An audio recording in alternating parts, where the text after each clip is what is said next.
Mesdames, Messieurs, bonjour. Dans 3 jours, le chef de l'État s'adressera à vous et à nous dans le cadre du traditionnel discours du 31 décembre, le discours de fin d'année, au moment où la nation tout entière attend donc ce moment. Nous avons pensé qu'il était intéressant de revisiter les annonces de 2013. Que sont devenus ces engagements pris au soir du 31 décembre dernier? C'est l'une des questions que nous mettons sur la table des débats de Canal Presse de ce dimanche. Voici le menu complet avec Ghislain Pierre-Essonneau.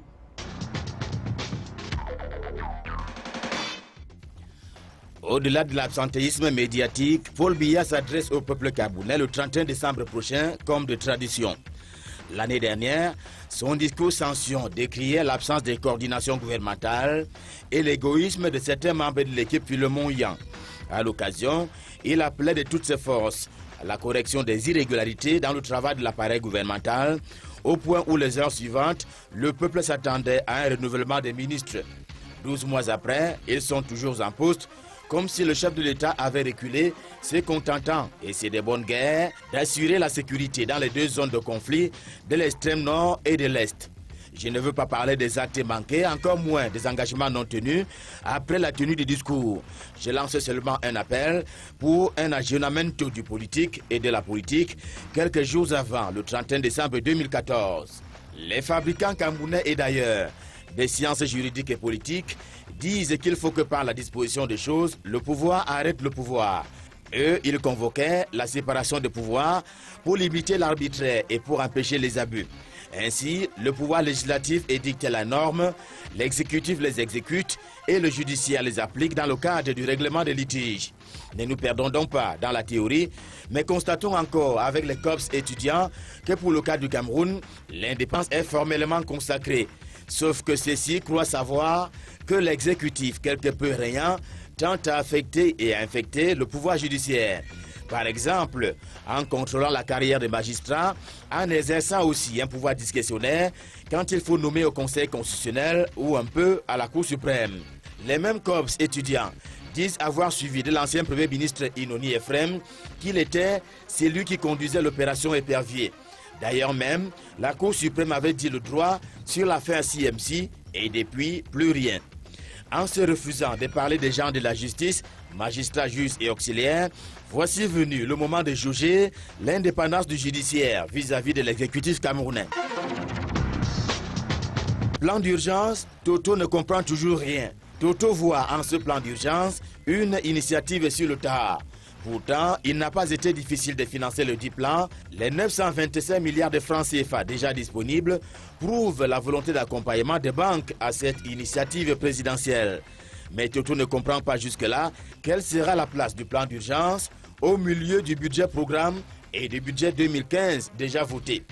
Toto ne sait donc pas dans quel budget le plan d'urgence sera inscrit, sauf à le tenir comme un parallèle. Et puis, comme il n'y a aucun lien avec les dires de Jeune Afrique ou même des bruits au Burkina Faso, il est quand même bon de savoir si les 7 secteurs d'activité concernés par le plan d'urgence ne sont pas finalement des secteurs ministériels aussi. Même si Toto exagère, on doit quand même lui donner des explications supplémentaires. Ce programme est un rendez-vous hebdomadaire. Il est diffusé en direct et simultanément sur Canal 2 International, sur la radio Suite FM et sur la toile à l'adresse internet www.canal2international.net. Canal Presse, voici une émission qui donne un sens à l'actualité. Bon appétit à tous. Merci Ghislain Pierre-Essonneau et à l'année prochaine. Invité au débat ce dimanche, Félix Zogo, bonjour. Oui, bonjour Carole. Bien connu de nos téléspectateurs, vous nous venez du ministère de la Communication où vous assumez les responsabilités de conseiller technique numéro 1. Je vous suggère d'entrer dans cette émission par cette injonction du président sénégalais à son gouvernement. Macky Sall demande à ses ministres et à tous les gestionnaires des fonds publics de déclarer leurs biens avant la fin de cette année, donc d'ici mercredi prochain. C'était entendu, c'était une promesse de campagne, mais l'annonce n'en a pas été moins spectaculaire. Vous diriez, comme bon nombre d'Africains, que c'est assez fort comme acte politique pour être souligné? Écoutez, je n'ai pas l'habitude de commenter les décisions d'États étrangers, Oui. fussent-ils des pays amis. nous prenons acte simplement de cela, puisque nous avons appris que cela s'est passé de cette manière. Vous-même, vous l'avez dit, oui. Il s'agit d'une promesse de campagne, et c'est tout à fait, je pense, normal, en tout cas indiqué que le président sénégalais, même si l'exécution de cette promesse arrive un certain nombre d'années après son élection, qu'à un moment donné, il prenne la décision d'enjoindre les membres de son gouvernement d'avoir à le faire. C'est inscrit dans la constitution sénégalaise aussi, mais voilà. Dans les réseaux sociaux, certains Camerounais ont applaudi cette décision de Macky Sall en faisant le rapprochement avec les dispositions de notre constitution à nous. Alors, est-ce que vous comprenez les réticences du Cameroun à faire appliquer cette loi dont certains pensent qu'elle peut limiter les détournements massifs des deniers publics?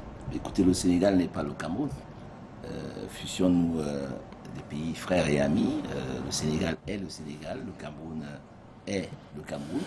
Il y a, je vous sais gré d'avoir relevé le fait que cette mesure viserait à assainir un peu les mœurs économiques, oui. Parmi les gestionnaires des affaires publiques. Mais je pense qu'au Cameroun, nous avons un certain nombre également d'instruments, de mécanismes qui aujourd'hui permettent d'assainir les mœurs économiques. Quel article 66 de la Constitution? Mais écoutez, l'article 66 de la Constitution ne fait problème à personne. Il est en train d'être appliqué, il a été pris par la Constitution et il y a des dispositions qui sont en train d'être prises pour qu'il soit appliqué. Mais si l'objectif est celui que vous évoquez, cela veut dire lutter contre la dépravation des mœurs dans le domaine économique, eh bien je pense que le Cameroun n'a pas de complexe à se faire par rapport à qui que ce soit. Heureusement que ce n'est pas ouvert cette partie du débat, vous aurez eu des réponses, notamment de Georges-Alain Boyemo. Bonjour. Bonjour Carole, bonjour à vos téléspectateurs. Merci de m'accorder le privilège de participer à ce dernier plateau de l'année. Et c'est la première fois que nous vous accueillons en qualité de rédacteur en chef du quotidien Mutation. Félicitations. Merci. La bière coûtera probablement plus cher dès le 1er janvier prochain du fait de l'augmentation des droits d'assises dans la loi des finances. Alors, le quotidien Le Jour a écrit dans l'une de ses décisions de cette semaine qu'une bière bien connue de chez nous coûtera 700 francs CFA. Comment vous accueillez ces prévisions? Alors, la première chose à dire, et il faut noter cela pour le déplorer, cette augmentation va se faire sans concertation préalable avec le syndicat des exploitants des débits de boissons, mais également avec les associations des consommateurs. Je pense qu'il était important que cette concertation soit possible avant de passer à l'étape de l'augmentation. Maintenant, est-ce que ça peut décourager les consommateurs? Je dois d'abord relever que c'est en contradiction avec la lutte contre la vie chère également, oui. que proclame le gouvernement. Maintenant, vous me demandez si ça va décourager les consommateurs d'alcool. J'en doute fort, parce que vous savez que le gouvernement a laissé prospérer un certain nombre de paradis artificiels comme la bière, comme les bars, comme les églises réveillées. Oui. Et les Camerounais trouvent un malin plaisir à consommer de l'alcool, à se rendre dans ces temples qui malheureusement consacrent une certaine dépravation. Et puis, il faut clairement dire que on a beau dire à ces Camerounais-là que les soucis, la misère ne se noient pas dans la bière. Ne se noient pas dans la bière, qu'ils ont appris à nager dans la bière, mais ils continuent à consommer goulûment ce liquide-là. Et vous vous rappelez certainement de cette boutade d'un leader d'opinion qui disait qu'il y a une année où les Camerounais ont consommé l'équivalent du fleuve Vouri en termes de bière. Donc, j'imagine que ça va continuer. Malheureusement, cela a le don d'éloigner les Camerounais des préoccupations essentielles qui engagent le devenir de la nation et leur propre devenir. Et en Afrique subsaharienne, les Camerounais ont la palme d'or de la consommation de la bière, justement. Maître Claude Assira, bonjour. Bonjour, Manuelon. Vous êtes avocat au barreau du Cameroun, nous êtes docteur en droit également. Merci d'être là. Je vous accueille par ces nouvelles qui nous viennent du front. L'armée camerounaise est toujours en guerre contre la secte Boko Haram dans l'extrême nord du pays. Un camp d'entraînement de cette nébuleuse a été démantelé en fin de semaine dernière avec en prime plus de 100 arrestations. Et on a appris en début du week-end que plus d'une soixantaine des membres de Boko Haram ont été tués, pilonnés dans leur campement non loin de Fotokol, c'est-à-dire en terre camerounaise. Et selon des sources militaires, l'armée ferait désormais usage des drones. C'est, diriez-vous, rassurant comme nouvelle qui nous viennent du front? Il n'y a aucun citoyen qui pourrait se désoler de ce qu'un pays prenne sur lui de pouvoir réagir contre une agression étrangère. Les moyens qui sont mis en œuvre, que ce soit des drones ou éventuellement d'autres moyens aériens, terrestres et en hommes, je pense, il me semble, sont montés en puissance au fur et à mesure pour pouvoir prendre la mesure de l'agression. Et je pense qu'aujourd'hui, les résultats se voient sur le terrain. Nous avons, nous, toutes les raisons du monde d'être plutôt rassurés, même si je pense encore une fois que on aurait mieux fait de prendre la mesure de la chose un peu plus tôt, parce qu'elle était prévisible.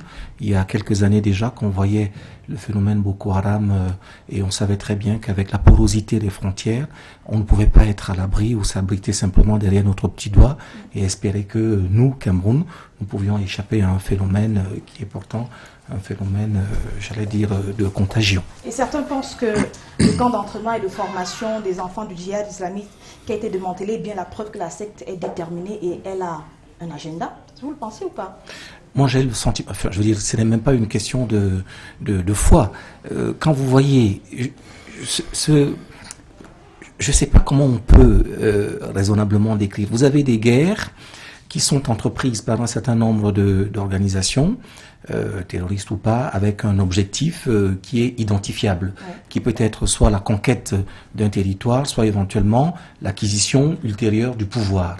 Or, aucun de ces objectifs ne peut rentrer véritablement dans les plans raisonnables de Boko Haram. Donc c'est pour ça que lorsque vous voyez la détermination qui est la leur, et surtout les moyens, parce que quand vous voyez les images que nous voyons, que les médias nous diffusent, avec des égorgements, il faut dire les choses comme elles sont, même si tout à fait, ça peut vous paraître brutal, avec des agressions qui sont faites avec une témérité que personne ne pouvait raisonnablement imaginer. Je pense que on peut comprendre que le gouvernement camerounais prenne à son tour les éléments appropriés pour une riposte proportionnelle. Merci d'être venu. Christophe Obiokono, bonjour. Bonjour, Carole. Directeur de publication de Calara, l'hebdomadaire du monde juridico-judiciaire. Vous êtes aussi membre du Conseil national de la communication et membre de la Commission nationale des droits de l'homme. Félicitations. Merci beaucoup. Je vous accueille par notre chiffre de la semaine, 153 milliards de francs CFA.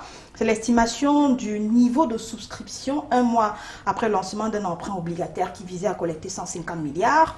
Le ministre des Finances l'a annoncé cette fin de semaine à Yaoundé. L'argent va permettre entre autres de recapitaliser des entreprises publiques comme Camerco, SICAM et bien de cela. Vous avez pensé, Christophe, que l'État est crédible? Que peut le pays pour trouver des ressources internes pour accroître le développement économique?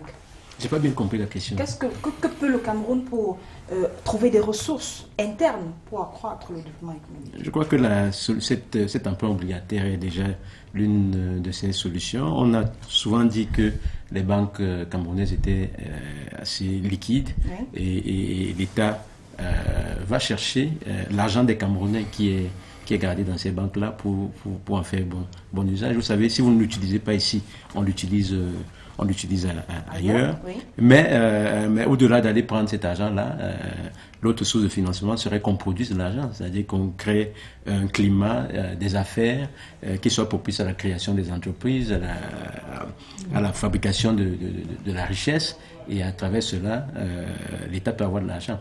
Vous avez tout à l'heure, en parlant avec Georges Alain, évoquer la question de l'augmentation des droits d'assises, oui, par rapport à la bière. Oui. Ce sont des pistes c'est comment on appelle ça, c'est l'impôt, c'est la taxation, oui, c'est aussi une source. Donc, lorsque vous avez donc plusieurs contribuables, et si vous avez des entreprises viables, ce sont des contribuables qui apportent plus à l'État que tous les autres acteurs de la société. Je pense que c'est le meilleur moyen de financer. Maintenant, nous avons aussi, semble-t-il, notre sous-sol qui n'est pas aussi pauvre que cela, oui, et donc on peut l'exploiter. Et je sais qu'il y a, comme bientôt ancien membre du comité ITIE, je sais qu'il y a un certain nombre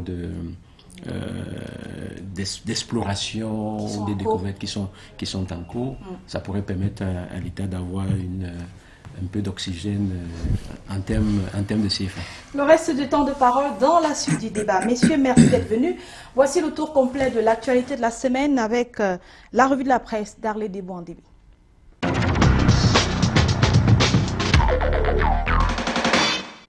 Bonjour. Le plan d'urgence triennal a surtout besoin d'investisseurs. Et voilà un qui apporte sa contribution. Reçu au palais de l'unité par le président de la République, Alami Lazrak, PDG du groupe de construction Alliance, dit la gratitude de son groupe pour son implication dans la construction des infrastructures sanitaires et des logements sociaux. Pour le chef de l'État que reprend la nouvelle expression, il est hors de question d'annoncer ce plan s'il n'est pas prêt à être mis en œuvre dès les premiers jours de l'année 2015. Le jour constate tout simplement les premiers signes de l'échec programmé du plan d'urgence sont visibles avec la récente création du comité de suivi. Le refus des réformes indispensables et une administration gagnée par l'inertie et la corruption mettent en péril le projet triennal. Pour la nouvelle expression, au lieu d'endetter les générations à venir, le président de la République disposait bien à sa portée d'une source abondante où puiser des milliards pour développer dans l'urgence le Cameroun. Il est des retombées de l'opération Épervier, de la lutte contre la corruption, des recouvrements du tribunal criminel spécial et même des salaires fictifs des fonctionnaires. Et voilà pourquoi Bernard Djonga, le président du CRAC qui milite pour la révolution agricole au Cameroun, croit que la distribution des semences aux producteurs ne servira à rien au monde agricole. C'est un pied de une du Messager. Le quotidien qui revient sur ces lois promulguées mais qui attendent toujours le décret d'application. Il y a les conseils régionaux, la Haute Cour de justice, le Conseil constitutionnel. Et on reste dans la magistrature avec le jour qui dresse les portraits des nouveaux membres de la Cour suprême. Mutation s'intéresse particulièrement au premier président de la Cour, le Messager Oka Paul Aya Abin, promu avocat général.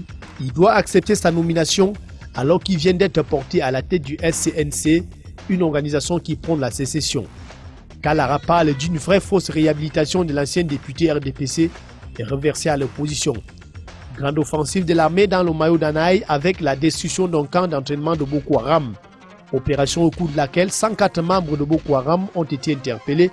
Selon l'aide du Sahel, on compte 20 adultes qui ont endoctriné 84 enfants dans une grande concession agridique. Un crochet en sport avec les 24 de Volker Fink qui a choisi de faire confiance au groupe qui a qualifié le Cameroun à la CAN 2015.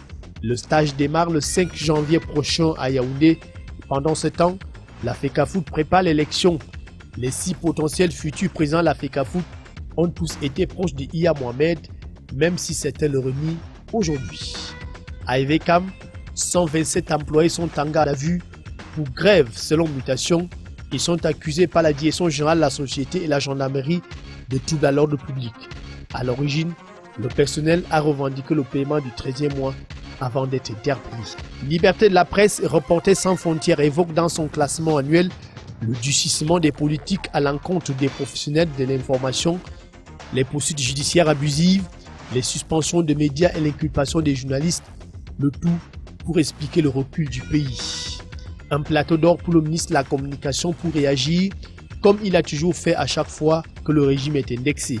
Cette semaine encore, Issa Chirouma Bakari, c'était à Cameroun Tribune, a fustigé l'appel sans détour à l'insurrection de la jeunesse lancé dans l'avant-dernière édition de l'hebdomadaire international Jeune Afrique. Dès le 1er janvier, les prix des boissons alcoolisées grimpent. Première conséquence de l'augmentation des droits d'accise de près de 40%. Comment la mesure est-elle accueillie? La Ligue camerounaise des consommateurs dénonce. Dès lors, Magellan Kamgen Kamseu prévoit un point de presse avant la fin de cette année. Déjà bonne année 2015.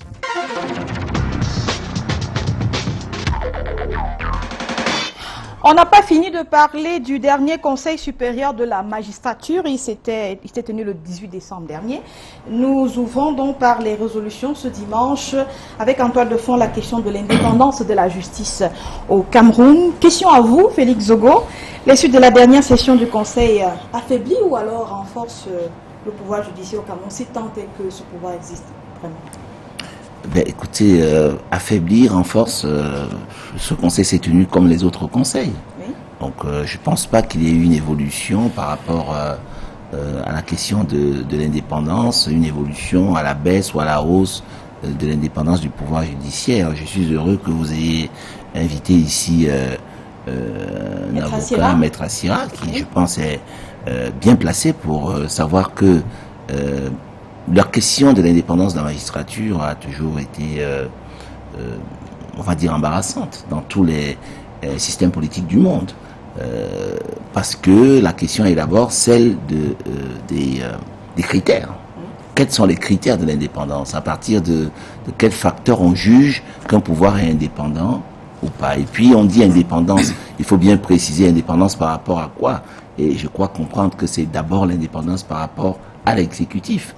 Il faut comprendre aussi que la justice, qui n'est pas la magistrature, parce que quand on parle de magistrature, c'est plus restrictif. La justice inclut également tous les acteurs, les auxiliaires, les huissiers de justice, les avocats, etc.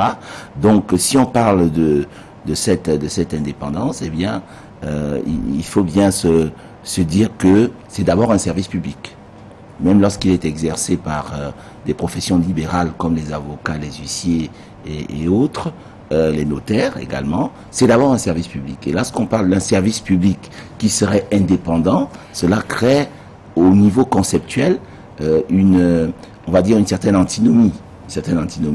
Et donc, il faut d'abord s'interroger sur les critères de l'indépendance de la magistrature avant que de se poser la question de savoir peut-elle être indépendante. Après, il faut connaître comment s'administre la justice. Nous avons d'une part, je parle sous le contrôle naturellement de Maître Assira qui nous répondra. Oui. Alors nous avons d'une part, n'est-ce pas, la magistrature debout le parquet, qui par nature, par essence, est forcément, son rôle c'est de poursuivre, est forcément arrimé à l'exécutif, oui.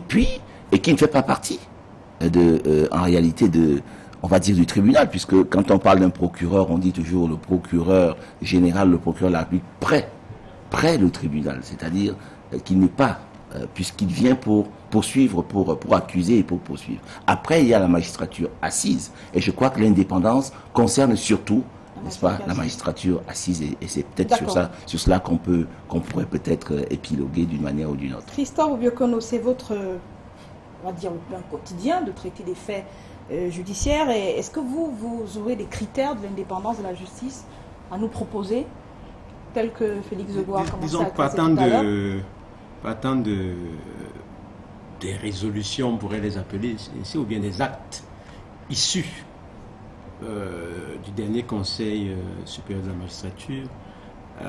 J'ai peur de dire que l'évidence du mirage du pouvoir judiciaire au Cameroun frappe à l'œil. Vous avez vu tous ces magistrats de la Cour suprême qui sont balayés par un décret. C'est vrai, admis à faire valoir leur droit à la retraite. Mm-hmm. C'est quand même le patron d'un pouvoir judiciaire qui est balayé par le décret signé par le responsable du pouvoir exécutif. Et tout. Et à partir de ce moment-là, on voit très bien l'assujettissement de la magistrature à l'exécutif. On le savait depuis, mais depuis 1996, avec la révision constitutionnelle, on n'avait pas eu le temps de voir ce mouvement-là à la Cour suprême, puisque monsieur les acteurs étaient encore là, mais nous souhaitions bien qu'il y ait un rajeunissement dans la magistrature, oui. C'est vrai, mais ce qui s'est passé est violent, ce n'était pas très amical. Pour eux. Et on a vu des magistrats du siège partir comme ça, affectés. On voit un magistrat qui part de conseiller à la Cour suprême, c'est le sommet. Se retrouver, être affecté chef de division dans un ministère, et tout ça pose des problèmes. Parce que ailleurs, l'une des choses qui consacre le pouvoir judiciaire, c'est un peu l'inamovibilité des juges. Et puis il y a des mécanismes qui font que le pouvoir exécutif ne soit pas là vraiment à prendre la décision. Lorsque vous prenez la composition du Conseil supérieur de la magistrature, vous voyez très bien que l'essentiel des membres viennent d'où? Le président en nomme 3, oui. C'est-à-dire il y a son ministre de la Justice, oui. Il y a le secrétaire qui sont le secrétaire là depuis c'est pas moi quand. N'allez pas dire la nuit des temps. Oui, bien sûr. Il y a l'Assemblée nationale, oui. Et aujourd'hui vous voyez très bien que il n'y a pas le Sénat. Et puis vous avez trois magistrats qui sont désignés, sans doute par la Cour suprême. Mais j'ai vu qu'il y a un décret qui est sorti le 24 décembre. Oui. C'est quelle Cour suprême qui a désigné cela? Si c'est la Cour suprême qui a pris la retraite, vous voyez bien que ça pose un c'est ça qui a été nommé quelques jours avant. Et moi, j'ai fait quelques recherches, j'avais un petit crédit. 30 secondes donc.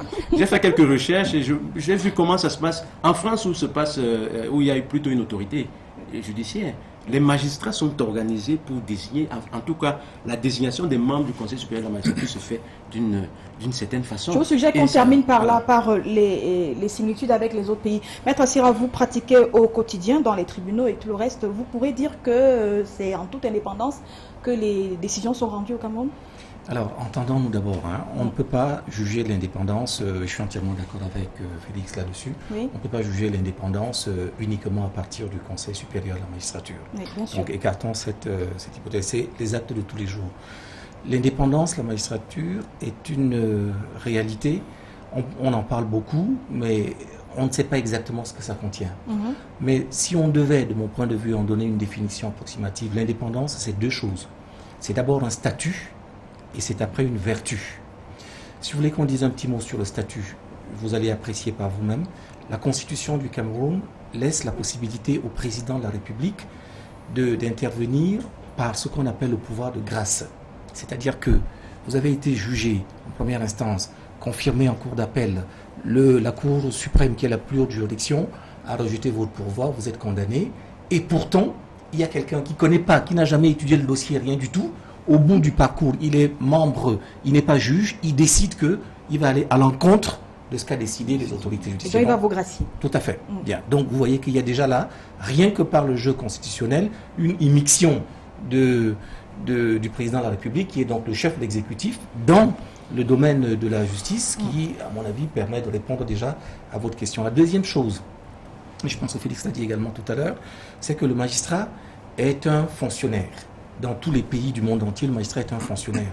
Donc il y a un risque que sa dimension fonctionnelle puisse être étudiée, que l'organe dans lequel il est, la fonction publique, puisse être utilisé par...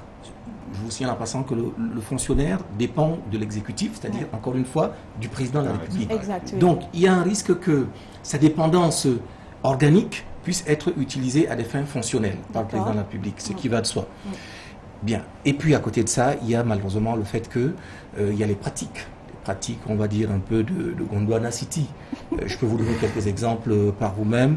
Le président de la République a la possibilité de demander et ces documents existent, il envoie une lettre pour dire: je souhaiterais que au ministre de la Justice que vous interpelliez telle personne et que vous la mettiez en détention provisoire. Oui. Bien. Et puis l'affaire Bapès, sur laquelle on ne va pas revenir aujourd'hui. Et puis un ministre, une personne, un justiciable est acquitté un jour, 2 ou 3 jours après, il est à nouveau réembastillé par des moyens qui sont pseudo-juridiques, à l'initiative. Vous voyez que là-dedans, on peut difficilement parler d'indépendance. Ça, c'était pour le statut. Maintenant, pour ce qui est la vertu, parce qu'il faut aussi en dire quelque chose, la vertu, elle est intrinsèque à chacun des magistrats. Vous pouvez organiser un statut aussi parfait, admirable que vous souhaitez, si le magistrat reste en lui-même pris par un certain nombre de difficultés qui sont en lien avec ou son appartenance ethnique, ou sa dépendance à l'argent, ou encore d'autres choses, je pense que vous n'avez absolument pas, on n'est pas sorti de l'auberge. Et donc aujourd'hui, malheureusement, beaucoup de magistrats, la plupart d'entre eux, malheureusement, ne font pas preuve d'indépendance, ce qui est d'ailleurs parfaitement inquiétant, parce que j'ai dans l'idée qu'il y a quelques années, lorsque le pouvoir exécutif était encore plus dur sous l'ancien président, on n'avait pas les mêmes difficultés d'indépendance qu'on a aujourd'hui. Tout à fait. D'accord. Merci à vous. Ils ne prennent pas eux-mêmes le pouvoir qui est le leur. D'accord. Georges-Alain Boyomo, c'était très attendu, ce Conseil supérieur de la magistrature. Vous avez, et Christophe Boyoko a écrit à propos des mouvements qui en ont découlé que c'est du sang neuf en quantité qui devrait se traduire par une plus grande célérité dans le traitement des dossiers et améliorer, si le pari est tenu, l'image de la Cour suprême du Cameroun. Alors, célérité dans le traitement des dossiers et indépendance aussi en même temps ?